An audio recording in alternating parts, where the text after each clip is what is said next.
Hey everybody. So this video is going to be somewhat different than what I usually do. I'm here in Dallas, Texas on the second day of a week-long trip to the United States, a number of speaking engagements and media appearances that I'm making while I'm here.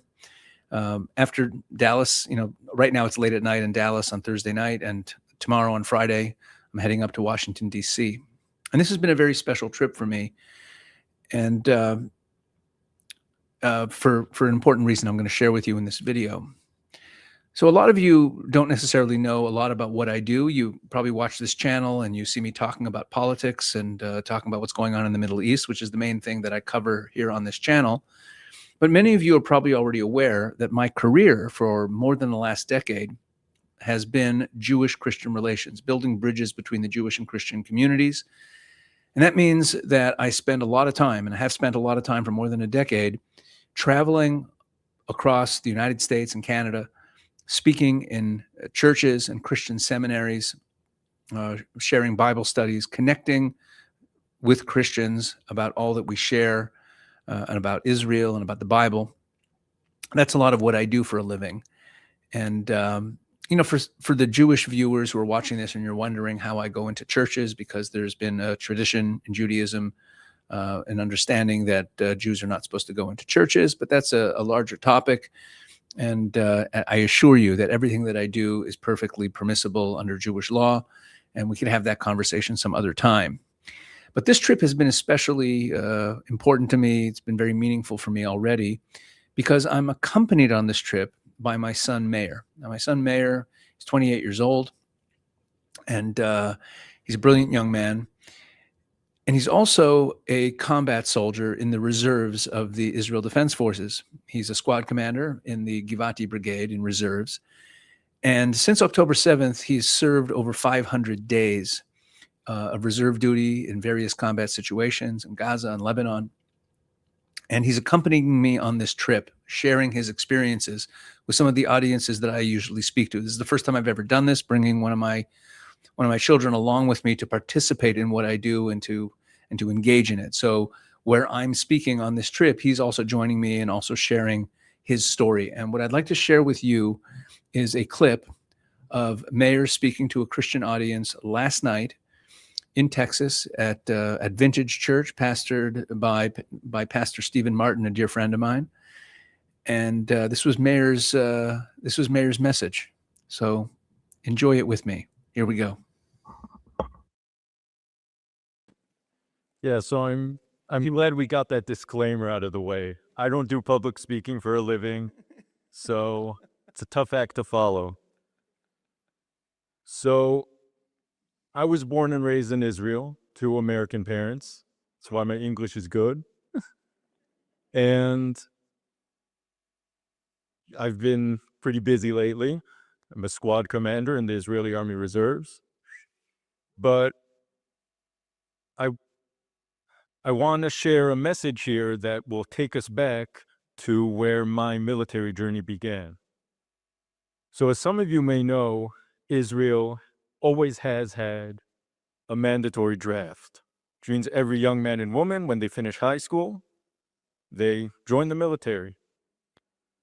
And like everyone else, after high school, I joined the military. I joined a program called Hesder, which is just Hebrew for arrangement.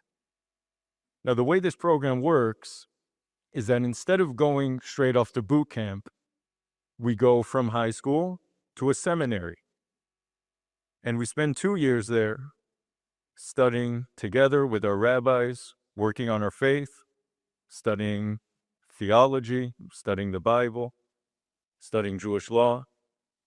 After 2 years there, working on our spiritual side, we go as a group from the study hall, everyone together, off to boot camp in the Army.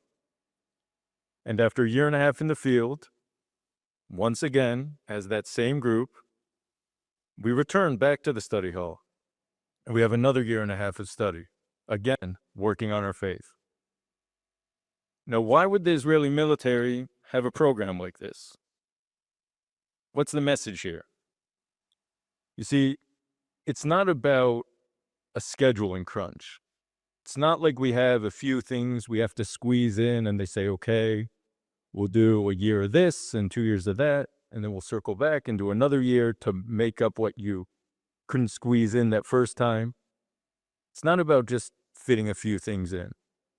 The Israeli military runs this program, which is very popular, by the way,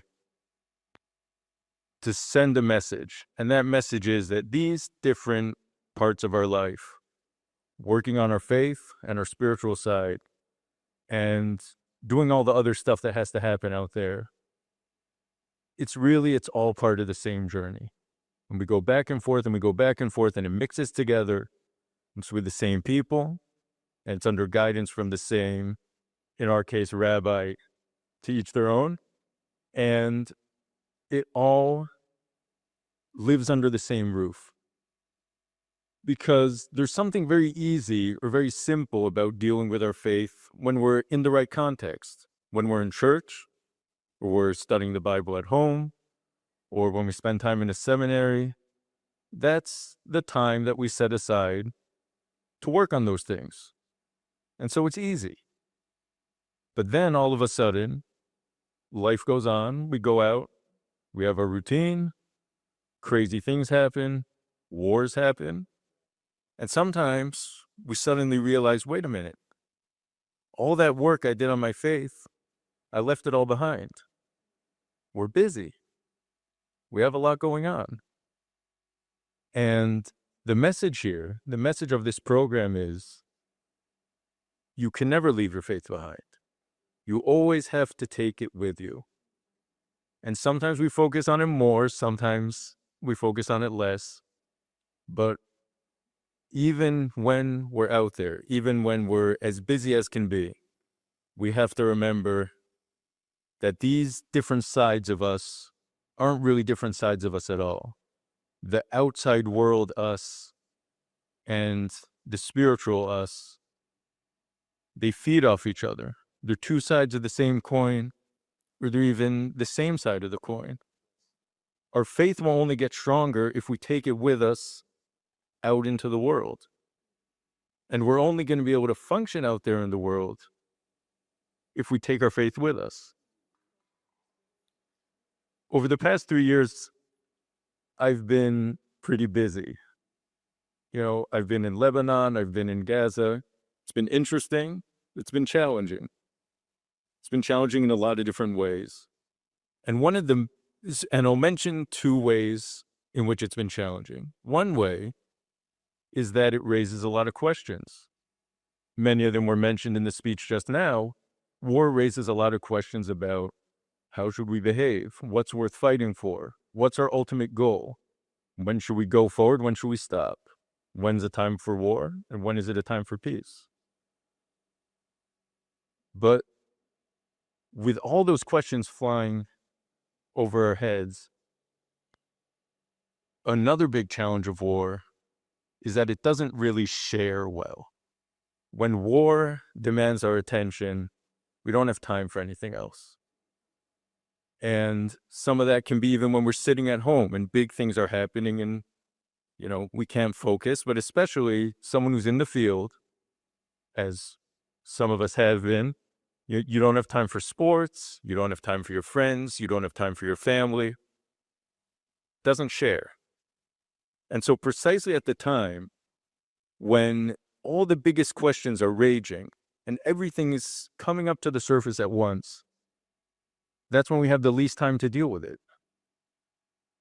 And what I've come to realize, in my case, in war situations, is that, like what we started with, it's not about taking a step back from war and making time to work on my faith, finding a few minutes for it. It's about realizing that when I'm in war, when I'm dealing with these challenges, that's me working on my faith, if I come with the right attitude. And when I do, it means that these challenges that come my way, they're an opportunity to work on my faith. And as my faith is strengthened, I'm strengthened for those challenges. And we all have challenges. Most of us aren't running around in war zones every day, thank God. But we all have our own wars. We all have things that keep us busy. We have our challenges. And when those things come up, we, as I said, sometimes that's not the time to work on faith, right? We have time that we dedicate to it, right? There's a schedule. Come to church on Wednesday, on Sunday, whenever it is, and the rest of the time, we have other things going on. But it's important to realize that it's precisely when we have so much going on that's when we have to cue God in. That's when we have to bring him along for the ride, right? He's always with us. And when we have the most going on, that's when we need him the most. And I just want to tie this into a Bible verse that I sort of remember by heart, but I'm going to paraphrase. But a lot of you will recognize it. Where in Psalms, David says, "When I walk through the valley of the shadow of death, I will fear no evil because you are with me." Now, I want to point out two interesting things in this verse. The first thing is what David's talking about, right? He's going somewhere that's dangerous, that's scary, and he's not saying, oh, God's going to protect me. He doesn't talk about protection. He says, I'll fear no evil. Now, what's the difference? What's the difference between David saying, no, I trust God to protect me, and David saying, I'll fear no evil? Because the difference is, God's going to protect him. God's a good guy. But if God's protecting him, if God's protecting someone and that person doesn't know that God's protecting them, they're going to be scared, right? Someone's looking out for them, but they don't know it. The only way to not be scared is to know that God's out there with us. David's in the valley of the shadow of death. This isn't David sitting and working on his spiritual world. He's out there in the world. And if he's not going to be afraid, he has to remember that God's there with him. And that's what appears later in the verse. Why doesn't he fear? Not because God's looking out for him, sitting there and with his, keeping an eye on David. Says, because you are with me. Not only is he speaking to God in the second person, but he's not saying because God is with me, he's saying because you are with me. And God is with me. Where's David? He's in the valley of the shadow of death. And that's exactly that same message. That wherever we are with our challenges, whatever our valley of the shadow of death is, whenever we're busiest, and whenever things are craziest, and whenever the most questions are coming up, and whenever everything is as crazy as it's ever been, and we have the least time for faith that we've ever had, that's when we have to remember this message of David, the message of the program I mentioned. We always have to bring our faith along for the ride, because our faith and our life, it's all the same. So I'm excited to be here. Thank you very much.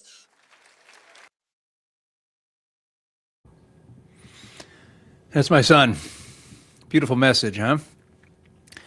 Even as I walk through the valley of the shadow of death, I fear no evil, for you are with me. You're with me.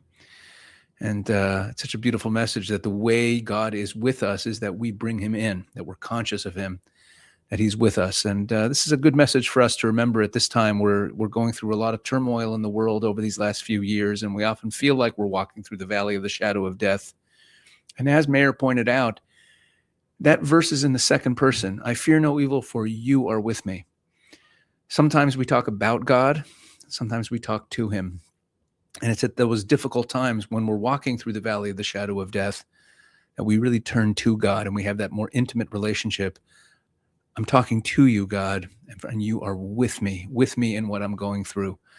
And that's spoken by someone who he's my son, but he's also a hero to me. He's someone who spent a lot of time, fighting in this war. I mean, and he's not my only son who has been. I've other children who've been in these battles, and I just wanted to share that with you. It's a proud moment for me, and Meir is someone who has a lot of strengths, and we're looking forward to him sharing more of his messages with more people in days to come. So thank you so much for watching that one. If you enjoyed it, please share it. Please like it. Please drop a comment, and I'll share it with Meir. And I appreciate you. I appreciate everything, every comment you have for me. If you have any words of advice for the young man, let us know. God bless.